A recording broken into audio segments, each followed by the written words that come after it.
Löfi é suede ayaulela mema. Fiel é Deus, aleluia, amém. Nessa manhã quero trazer uma mensagem que foi o ensinamento de Jesus aos seus alunos, aos discípulos, que está no capítulo 5 do Evangelho, segundo São Mateus, que tem epígrafe dizendo como referência que são sal da terra e a luz do mundo. E aqui do versículo 13 ao 16, ele faz a exemplificação de regra, fé, prática, conduta e ética desse ensinamento exemplar que seria observado por todos, a qualificação e a exerção desse discipulado de aprendizado. Vós sois o sal da terra, e se o sal for insípido, como se há de salgar? Para nada mais presta, senão para ser lançado fora e ser pisado pelos homens. Vós sois a luz do mundo. Não se pode esconder uma cidade edificada sob os montes. Nem se acende uma candeia e se coloca debaixo do alqueire, mas no velador, e dar a luz a todos que estão na casa. Assim resplandece a vossa luz diante dos homens, para que vejam as vossas boas obras e glorifiquem o vosso Pai que está no céu. Então aí nós vemos que quando fala de ser sal e luz do mundo, essa clareza é essa representatividade de conduta, regra, fé, prática e ética, que é a orientação que foi dada não só aos discípulos, mas hoje também nós temos que seguir o mesmo procedimento, porque nós também somos discípulos de Jesus. O cloreto de sódio, que popularmente é conhecido como sal, ou sal de cozinha, né? Ele é uma substância largamente utilizada e é formada por proporção de 1 zinco de cloro e para cada átomo de sódio. Então essa é a formação química para você entender. Mas por que eu estou dizendo isso? Você vai entender o porquê que cientificamente Jesus fala disso. Porque muitos só vê a Bíblia como uma parte espiritual, mas ela tem tanta orientação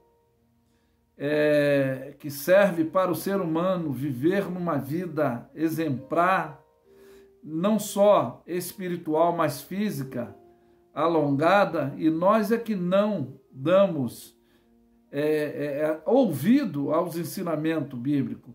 Como o cloro também é um átomico higiênico que é usado para alvejar, né, tecido, como papéis, e é também um desinfetante e de tratamento da água. Vocês veem que a água ali do Guandu, ela passa por um processamento, que ela é colocado o cloro na água para higienizar, para matar os vírus, as bactérias. E esse sódio, tá, do corpo está situada no nosso sangue, tá? Nos alimentos que nós consumimos. E, resumindo, o sal, ele é necessário para o nosso corpo, para o corpo do ser humano ser equilibrado. E significa o insípido, que é lançado fora e pisado pelos homens, eu posso dizer adjetivamente que é sem sabor, sem gosto, e que vai significar na vida do cristão sem caráter, o crente sem caráter, que não dá bom testemunho. E a orientação é para sermos bom exemplo, porque nós representamos o sal da terra, que é o dever, né, de nós imunizarmos essa corruptividade dominante no mundo, Ou seja, o pecado na vida do ser humano, que é um vírus que faz essa deformidade, banalidade e futilidade da atuação de convivência, não só ambiental, mas espiritual, familiar, em toda essa situação. E o alargamento desse vírus é inveja, ódio, competitividade, raiva e por aí vai, né? Ela tem várias ramificações, como um povo, vários tentáculos. Então, nós sendo o sal da terra, nós vamos imunizar esse que pode ser imunizado dessa corrupção dominante, que no mundo jaz o maligno. Então, por isso, nós temos que funcionar como ele funciona, como uma proteção do organismo. Nós vamos contra infecções, nós vamos funcionar também contra a morte física e espiritual daqueles que podem se salvar. Que o convite é lançado a todos, né? Muitos são chamados e poucos escolhidos, mas os escolhidos são aqueles que fazem a opção de escolha, não do livre-arbítrio, que querem viver uma vida de coinonia com o Espírito de Deus doutrinando o nosso para uma exemplificação, né, peculiar desse aprendizado, que é a luz do mundo. O que é a luz? É essa claridade de atitude, de conduta, que a prática, a exerção dessa orientação de regra, que é a nossa luminosidade. Como é isso? O proceder, principalmente com amor ao próximo, e praticando obras profiláticas, filantrópicas, obras sociais, que é essa conduta que tem que ser nossa, do que Cristo mostra, que é o exemplo de vida. Quando ele diz não se pode colocar a candeia, né, debaixo do veladouro. O veladouro aí representa o suporte da candeia. A candeia, o que é a candeia? A candeia é a lamparina, é onde se coloca uma vela, onde se acende, e o veladouro é esse suporte, né? Então, quando ele fala disso, que não se pode, né? Não se pode. Nós somos a luz do mundo, não se esconde, né? Não se acende a candeia e se lança debaixo do alqueire, ou seja, de qualquer objeto que vai tampar a luminosidade, o clareamento. E o sódio do corpo nosso está no sangue, que é conforme eu falei. Halogênico, que é usado como também o alvejante de tecido, de papéis, que desinfecta o tratamento da água, conforme eu já exemplifiquei. E o que significa nós sermos a luz do mundo, que não se pode colocar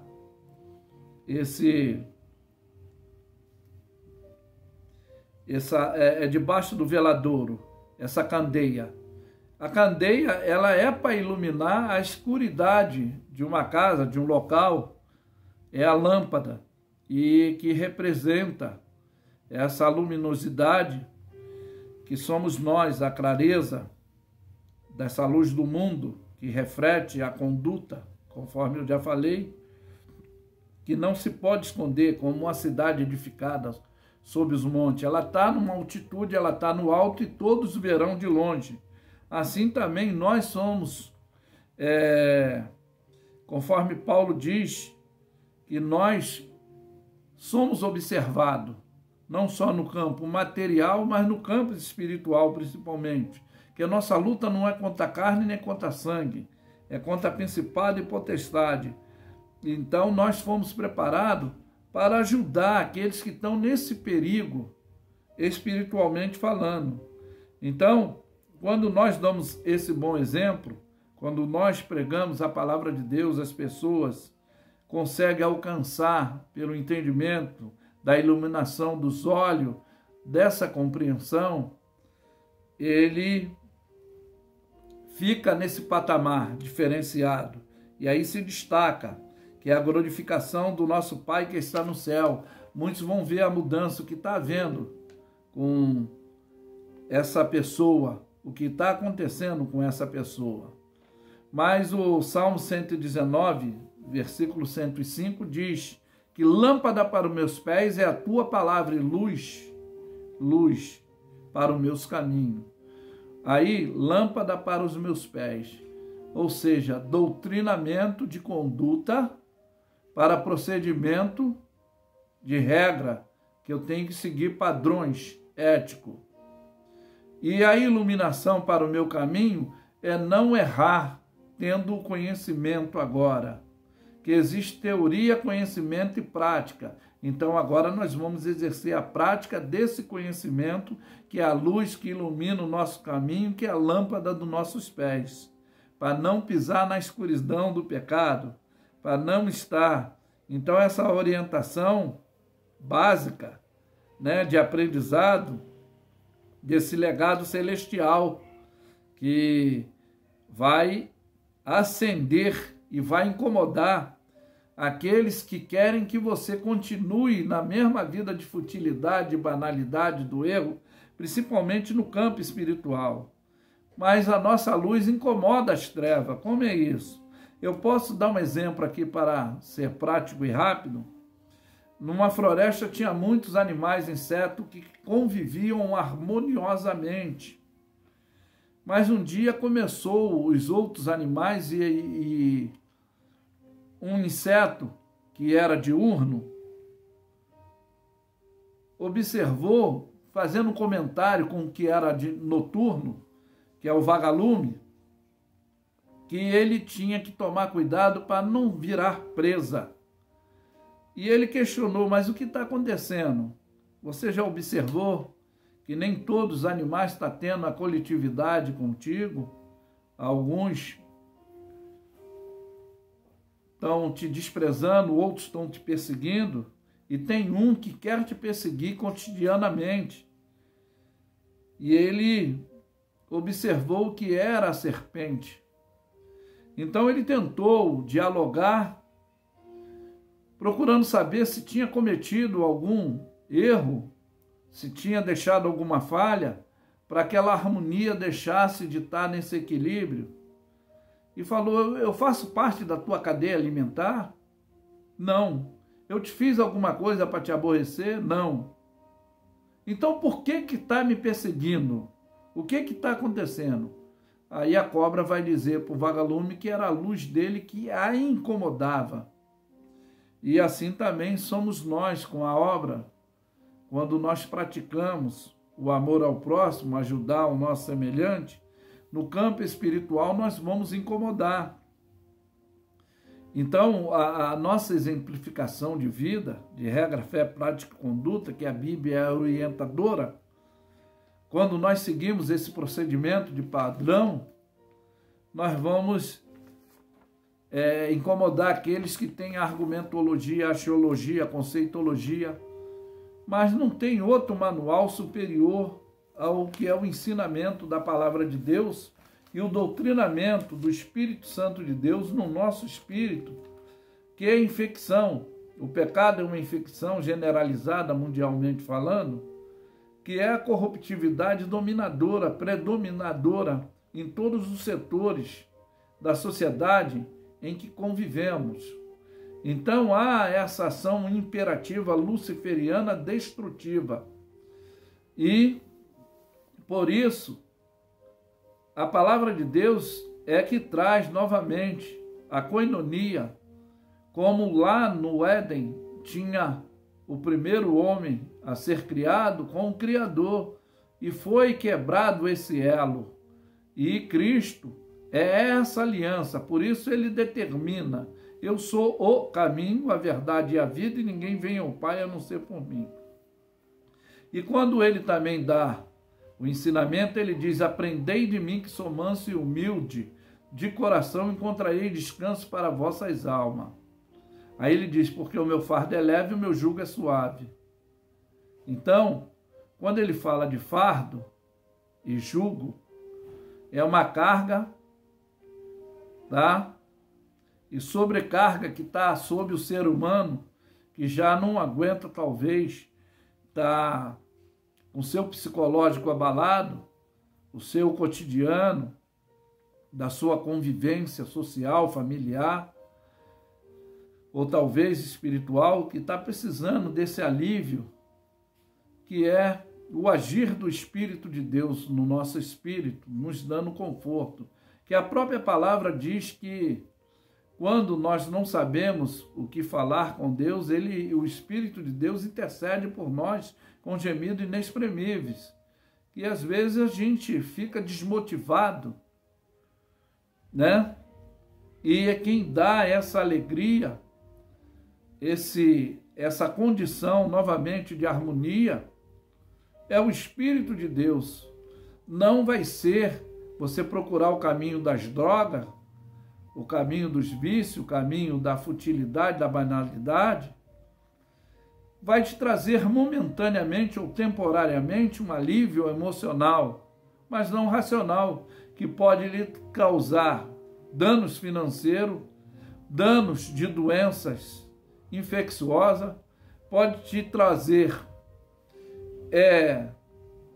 destruição familiar, pode te trazer uma prisão, não só uma morte espiritual, mas física, pode ter grandes acontecimento luciferiano, que é imperiativo na vida do ser humano, que é para destruir, porque a tripsiologia da função dele, ele veio para matar, roubar e destruir. Destruir família, destruir vida, roubar sonhos de pessoas que eram equilibradas, hoje estão vivendo desorientadas.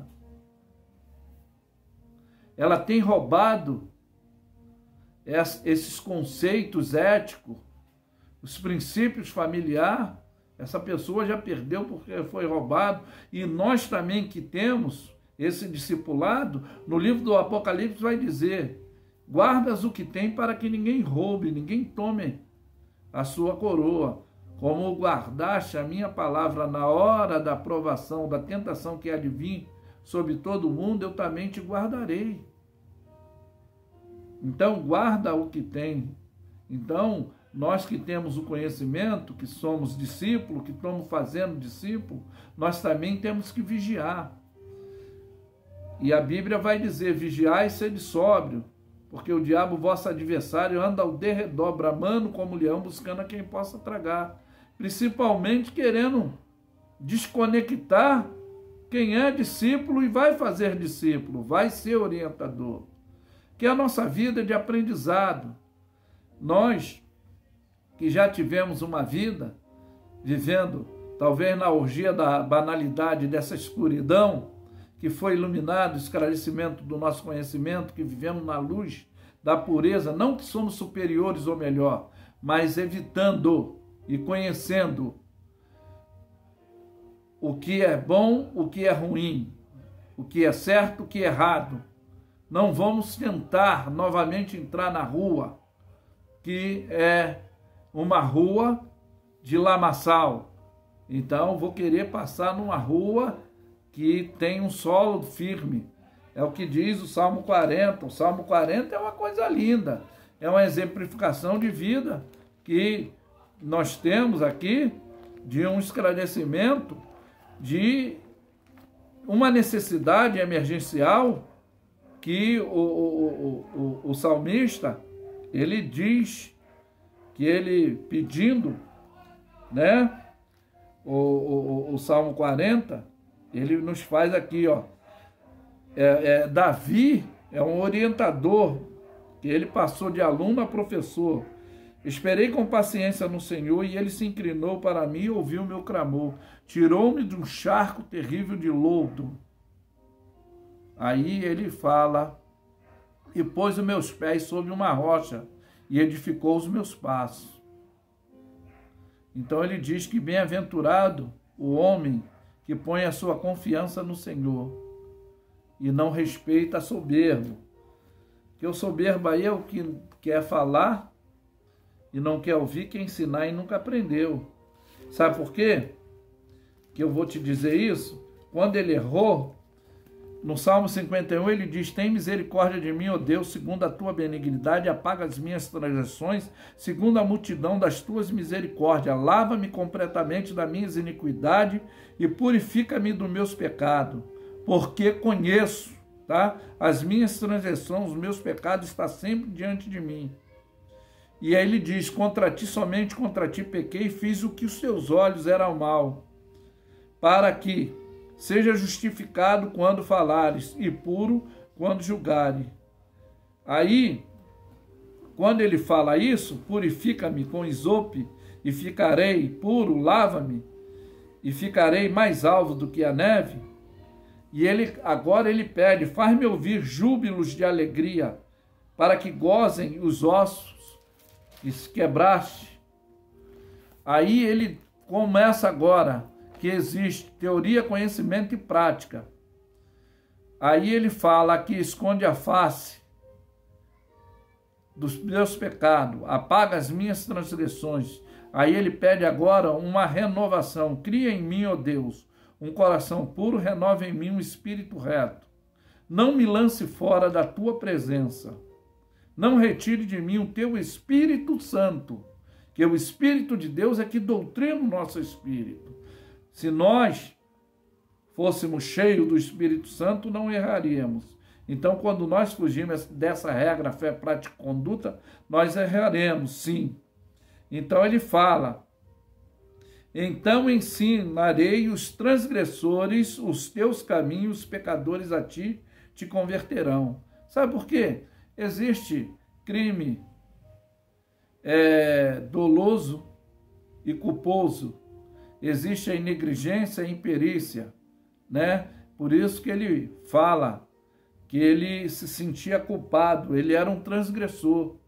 Então, a imprudência dele, a imperícia dele, é que veio causar essa negligência, que agora ele quer viver dentro da prudência. E é por isso que nós temos que ser o sal da terra, a luz do mundo, dando exemplo de conduta. Eu falo sempre que a nossa vida é de aprendizado, de aluno a gente passa a professor, ensinando aquilo que nós agora não vivemos em teoria, nem do conhecimento, mas da prática, que é a conduta do conhecimento que foi dada à teoria.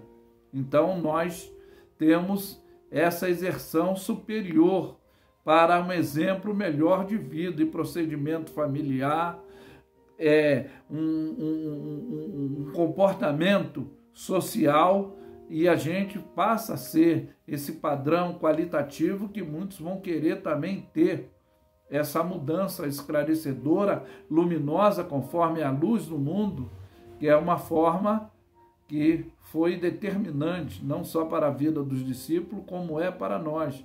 Quantas pessoas você já viu que vivia nas drogas, no crime, vivia traindo a esposa, vivia uma vida desregrada, e hoje ele vive uma vida de exemplo, uma vida de uma conduta não só religiosa, mas de atitude que é realmente esclarecedora, não deformativa, como no passado ele vivia. Mas que fica esse convite de você ir a Jesus enquanto se pode achar, invocar enquanto está perto, que Deus possa tratar não só do teu intelecto, não só do teu corpo, para melhorar o teu procedimento e comportamento aqui na terra, e você ter uma relatividade eterna com Deus. E eu afirmo que Lefi é suede ayaulela mema. Fiel é Deus, aleluia. Amém. Tenham todos um bom dia.